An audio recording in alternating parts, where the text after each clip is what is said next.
سے سب سے بڑی چیز وَأَنْتُمُ الْأَعْلَوْنَ إِن كُنتُم مُؤْمِنِينَ. پہلے اللہ جل شانہ قوموں کو مکمل ایمان پر، مکمل احکامات پر چلنے پر میرے بزرگوں دوستو، جیسے اللہ جل شانہ حضور کے بعد میں خلفاء راشدین کا جو تقریباً 30 سال دور تھا، اس میں عزت اور آبرو کے ساتھ ساری دنیا میں میرے بزرگوں اور دوستو اللہ جل شانہ ہر اعتبار سے کامیاب رکھا. بلکہ دنیا کی کامیابی تو نہیں، کسی صحابی کے دور کے دل کے اندر بھی میرے بزرگوں دوستو دنیا مطمع نظر، مقصد نظر نہیں تھی. سارے صحابہ میرے بزرگوں دوستو آخرت کی فکر میں ڈالے ہوئے توجہ نہیں کرتے تھے. سیدنا علی رضی اللہ تعالیٰ عنہ 14 خلیفہ ہیں، جب اپنے خزانے میں گئے، حکومت کا مال تھا، استعمال نہیں کرتے تھے، جا کر دیکھے خط پڑا ہوا ہے تو دل میں خیال ہے فوراً کاٹ دے. دنیا غری غہری، میرے علاوہ اوروں کو دھوکہ دے، میں تیرے دھوکے میں آنے والا نہیں. ایمان بن گیا تو میرے بزرگوں دوستو، ایمان بن گیا تو مچھر کے پر کے برابر بھی حیثیت نہیں. اور ایمان نہیں بنا میرے بزرگوں دوستو تو ذری ذری چیز کے لیے آدمی جھوٹ پر تیار ہو کر چیزوں کو بٹورنے کی کوشش پہ لگتا ہے. چنانچہ ایمان بنانے کے لیے انبیاء کو حکم دیا اللہ تعالیٰ اپنے طرف سے ہمارے کمالات کو سمجھو، اور انبیاء علیہ السلام نے اپنے طرف سے نہیں، اللہ کی پاک تعلیم کی روشنی میں سمجھایا. سنوریہم آیاتنا فی الآفاق وفی انفسہم حتی یتبین انہ الحق. اللہ تعالیٰ فرمایا اگر غور کرنا ہے ہماری ذات پر، ہمارے صفات پر، ہمارے کمالات پر، تم کو بھروسہ کر رہے مال کرنا ہے تو 2 جگہ غور کرو، ہمارے طرف سے تم کو ہدایت ملے گی، ایمان ملے گا. 2 جگہ غور کرو اور دور جانے کی ضرورت نہیں.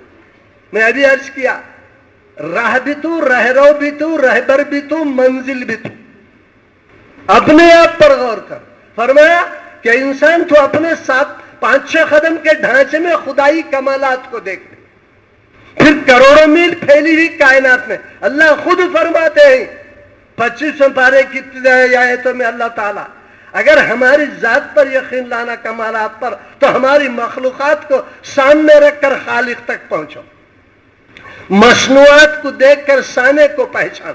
میرے بزرگوں ہمیں غور کریں گے، اس لیے کہ میرے بزرگوں تو چیزوں میں غور کرنے سے چیزوں کے بنانے والے خداوند قدوس کی طرف ہمیں رہنمائی ملتی ہے.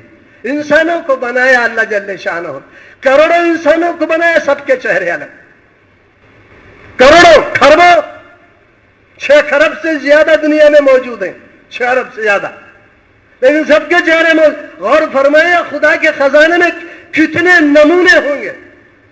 یہ اللہ تعالیٰ کی صفتیں بدعت کا مظہر ہے. اللہ تعالیٰ کی بدعت کے معنی نئی نئی چیز، بدیع اس کی صفت ہے. اللہ بدیع السماوات والارض، زمین و آسمانوں میں نئی نئی چیزیں بنانے والا. انسانوں کو جب تک بنا رہا میرے بزرگوں تو غور فرمائیے کتنے انسانوں کو ہمارے اس دن میں، ہمارے علاقے میں، ہماری 60-70 سال کے بعد دیکھے، لیکن چہروں کے اندر اللہ جل شانہ کتنی میرے بزرگوں تو فرق رکھا. پھر اور غور کیجئے میرے بزرگوں دوستو، چہروں کے بعد میں پھر ان کی آنکھوں کے الگ الگ. پھر اتنا ہی نہیں میرے بزرگوں اور دوستو، اللہ جل شانہ ان کی آوازوں کو الگ الگ بنایا. سارے آوازوں کو بنانے والے، ان کی آواز کیسی، سارے چہروں کو بنانے، ساروں کو خوبصورتی دینے والے. اللہ ہمیں تو قرآن کہتا ہے غور کرو، اپنے 5-6 قدم کے ڈھانچے میں غور کرو، قرآن مجید کہتا ہے. ہمیں فکر بھی نہیں. پھر ہمارے اندر دانتوں کو بنایا تو پھر دانتوں کی قسموں کو الگ بنایا، دانتوں کی قسموں کو الگ بنایا. کترنے والے دانت الگ، چیرنے والے دانت الگ، چبانے والے دانت الگ. اللہ اکبر، فتبارک اللہ احسن الخالقین. پھر میرے بزرگ اور دوستو، اللہ جل شانہ غور فرمانے کی بات ہے. یہاں تک کہ ہمارے جوڑوں کے تعلق سے، ان کی انگلیوں کے نشانات کے تعلق سے الگ الگ. پھر کائنات میں، پھر اتنی بڑی کائنات کو اللہ تعالیٰ بنا رہے میرے بزرگوں دوستو. آنے واحد کے اندر اتنے بڑے قدرت ہیں. یہ ہماری زمین سے لاکھوں بڑا سورج، ابھی لیٹسٹ ایک پلانٹ ظاہر ہوا ہے اس وقت میں، جس کے جیسے زمین ہماری سورج کے سامنے بالکل ایک حصہ ہے، وہ 13 لاکھ گنا بڑا ہے. ایسے اتنا پلانٹ سائنسدانوں نے، علم فلکیات کے ماہرین کو پتہ لگایا گیا ہے ٹیلیسکوپ کے ذریعے سے. سورج ان کے سامنے میرے بزرگوں دوستو ایسے ہی بالکل ٹکیا نظر آتا ہے. اور فرمائیے اللہ تعالیٰ کی کائنات کی ان ساری کائنات کے ذرے ذرے پر اللہ جل شانہ کا قبضہ، کنٹرول ہے. اللہ تعالیٰ پھر ساری کائنات کے ذرے کے اندر جتنی مخلوقات فضاؤں میں ہیں، جتنی مخلوقات آسمانوں میں ہیں، جتنی مخلوقات لوح محفوظ کے پاس، عرش اعظم کے پاس ہے، جتنی مخلوقات آسمان گنج فضا میں ہیں، جتنی مخلوقات بحری ہیں، جتنی مخلوقات بری ہیں، جہاں جہاں ہیں، ان سب کو میرے بزرگ تخلیق بھی ان کو بنانے والا، پیدا کرنے والا وہی، اور ان سب کی ربوبیت کا معاملہ، ان کی ضرورتوں کے اعتبار سے سب کو ان کے غذائیں فراہم کرنے والا بھی وہی. غور فرمائے پھر ان کی ہر ضرورت کو، ہر تکلیف کو، ہر چیز کو جاننے والا بھی وہی. سب کے دلوں میں جو کچھ پھر رہا ہے، انٹرنیٹ کا انتظام بھی جاننے والا وہی اللہ جل شانہ. تو میرے بزرگوں اور دوستوں ہمیں سمجھا اللہ جل شانہ کی گرفت کیسی ہے اپنی مخلوقات پر. اس کی صفت ہے مہیمن، نگرانی کرنے والا، رقیب، کین چک رکھنے والا. لا تاخذہ سنۃ ولا نوم. اللہ جل شانہ کو نہ نیند آتی، نہ کسی قسم کے میرے بزرگوں دوستو ان کو کسی قسم کا اونگنا ہوتا. مخلوقات کے صفات سے پاک، اسی لیے سبحان کہتے. سبحان کے معنی کیا پاکی میرے بزرگوں؟ کہ اللہ تعالیٰ کو گندگی لگی ہوئی ہے.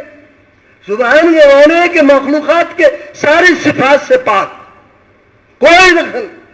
اس واسطے میرے بزرگوں اور دوستوں فرمایا ایسے خدا کی طرف جب انسان پیدا بھی کر رہا ہے، نگرانی کر رہا ہے، پھر ان مخلوقات سے جو کچھ حرکتیں اور سکنات، مخلوقات کا سکون کی حالت میں رہنا، مخلوقات کا حرکت میں آنا، ان کی طرف سے بذات خود نہیں. چاہے جبریل علیہ السلام کیوں نہ ہو، چاہے لنگڑا مچھر کیوں نہ ہو، یہ سب اللہ کے حکم ارادے کے بغیر اپنی طرف سے نہ ان کو سکون حاصل ہوتا، نہ یہ حرکت میں آ سکتے، نہ کچھ کر سکتے. یہاں تک قرآن مجید میں اللہ تعالیٰ تو فرماتے وَمَا تَسْقَطُ مِن وَرَقَةٍ إِلَّا يَعْلَمُهَا. ارے بھائی دور جانے کی ضرورت نہیں. سوکھا پتا جب درخت سے گرتا ہے، قرآن مجید کہتا، اللہ تعالیٰ ارشاد فرماتے ہیں یہ ہوا کے جھونکوں سے نہیں گرتا، ہمارے ارادے سے گرتا ہے. اتنا کنٹرول. اس خدا کو بھول گئے. اس خدا کے کمالات کو سمجھانے کے لیے میرے بزرگوں اور دوستوں انبیاء علیہ السلام کے سلسلے کو روانہ فرمایا. اس کا کمال درجہ اپنے حبیب صلی اللہ علیہ وسلم ہمارے آقا پر فرمایا. اس لیے میرے محترم بزرگوں اور دوستوں اللہ جل شانہ بڑا رحم فرمایا، بڑا رحم فرمایا. حضور پر انسانیت کے مکمل درجات کو مکمل فرما کر میرے بزرگ اور دوستو ہمارے بگاڑ کو دور کرنے کے لیے دعوت کی محنت کا ایک بہترین موقع دیا. دعوت کی محنت کا ایک بہترین موقع دیا. اس کے ذریعے سے میرے بزرگ دعوت چلے گی، ایمان بنے گا، ایمان بنے گا، خدا کی طرف متوجہ ہوگا، آخرت یاد آئے گی، قبر حشر کی زندگی یاد آئے گی. اس سے پہلے پھر ایک اپنے وسیع رحمت کے سب وسیعت رحمت لکل شیء من کل شیء، اللہ کی رحمت جس پہ ایک اللہ تعالیٰ نے توبہ کا موقع بھی دیا. اللہ تعالیٰ میرے بزرگوں اور دوستو یہ غائب درجے کی رحمت ہے. حدیث پاک کے مفہوم میں آتا ہے میرے بندے تیرے گناہ زمین سے لے کر آسمان تک چھونے لگے. آسمانوں کی بلندی آج تک کسی سائنسدان نے، کسی علوم الفلکیات کے ماہر نے نہیں بتلائی.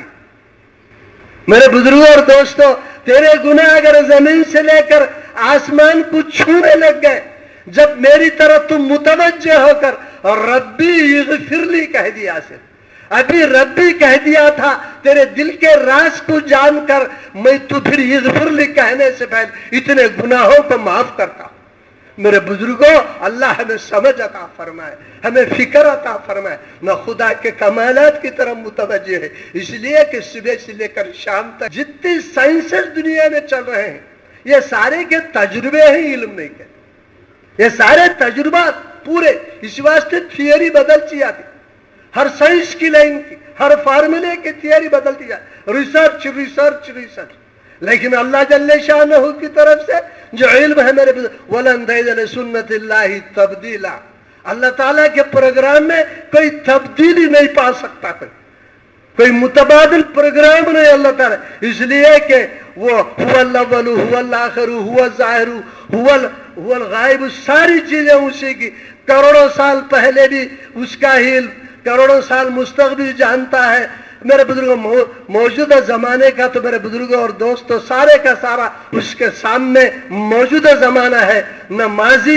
نہ مستقبل اس کے سامنے، وہ سارے علوم اسی کے میں، ساری چیزوں کو بنانے سارے علوم کے رکھنے والے خدا میرے بزرگوں ان کے فارمولے میں کوئی تبدیلی نہیں، اسی واسطے فرماتے ہیں کہ اللہ جل شانہ کو مرضیات کے معلوم کرنا یہ اعلیٰ درجے کا ہے، یہ انبیاء علیہ السلام کے ذریعے سے اللہ جل شانہ امن والہ نے عطا فرمایا۔ تو میرے بزرگوں دوستو پہلے عرض کر رہا تھا کہ اس دنیا میں اگر سب سے پہلے ہمیں اللہ تعالیٰ نے انتظام کیا، انسان کی فطرت ہے نسیہ منسیہ، یہ غافل ہو جاتا ہے، بھول جاتا ہے، چیزوں میں پڑتا ہے، تو ان پردوں میں رہ کر مالک کی حقیقت طرف نہیں ہوتا، جب تک خداوند قدوس کے کمالات، اس کے احکامات، اس کی نعمتیں، اس کے احسانات کا استحضار نہیں ہوتا، یہ اس کے حکموں کو پورا نہیں کرتا۔ چنانچہ میرے بزرگوں دوستو اس کے انتظام کے لیے اللہ جل شانہ نے اپنے حبیب صلی اللہ علیہ وسلم پر اللہ تعالیٰ نے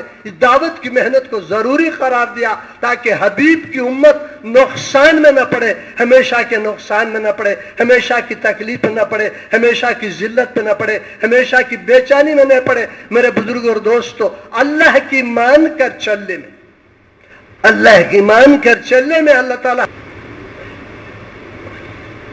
تو میرے محترم بزرگوں اور دوستو کبھی ہمیں یہ مغالطہ ہوتا ہے اس زمانے میں کرے نہیں، میرے بزرگوں اور دوستو اللہ تعالیٰ ہمیں ذرا مثالیں سامنے رکھ کر غور کرنے سے، اس زمانے میں کافروں کو دعوت دے نبی کریم صلی اللہ علیہ وسلم مکہ مکرمہ کے اندر، یہ ہم تو مسلمان ہیں نہیں میرے بزرگوں اور دوستو، خوب یاد رکھیے اس تعمیر کے لیے، نئی تعمیر کرنے کے لیے جتنی مادی چیزیں استعمال ہوئی تھیں، جتنا میٹیریل استعمال ہوا تھا، جیسے اس بلڈنگ کے بنانے کے لیے لوہا استعمال ہوا، اینٹ استعمال ہوئی، ریتی استعمال ہوئی، سیمنٹ استعمال ہوئی، لکڑی استعمال ہوئی، سب استعمال ہوئی۔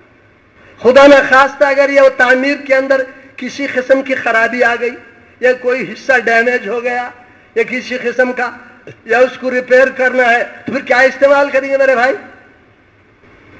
لوہے کے بجائے سونا لائیں گے، لکڑی کے بجائے ایک اور کوئی چیز لائیں گے، پتھر اور اینٹ کے بجائے اور کیا چیز لائیں گے؟ دنیا میں اور کیا چیز ملتی ہے؟ سیمنٹ کے بجائے کیا لائیں گے؟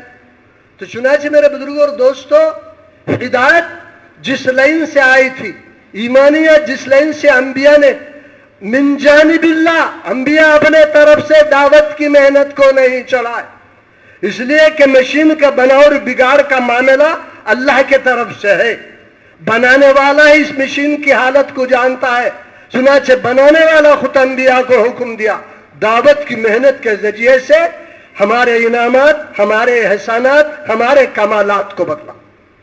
لہذا میرے بزرگوں اور دوستو حضور اکرم صلی اللہ علیہ وسلم نے اللہ کے غیر کو ہٹا کر اللہ تعالیٰ سے ہونے کی جو تعلیم دی تھی، دعوت کی محنت کے ذریعے سے میرے بزرگوں اور دوستو کسی قسم کی، میرے بزرگ حضور کے زمانے میں، ہر زمانے میں میرے بزرگوں تو کتابوں کے مطالعے سے ساری چیزیں ہوتا تو اللہ تعالیٰ پرنٹڈ قرآن مجید نازل کر سکتے، اللہ تعالیٰ کو پرنٹنگ مشین کی ضرورت، وہ بغیر چیزوں کے سب کچھ کرنے والے کو خدا کہتے۔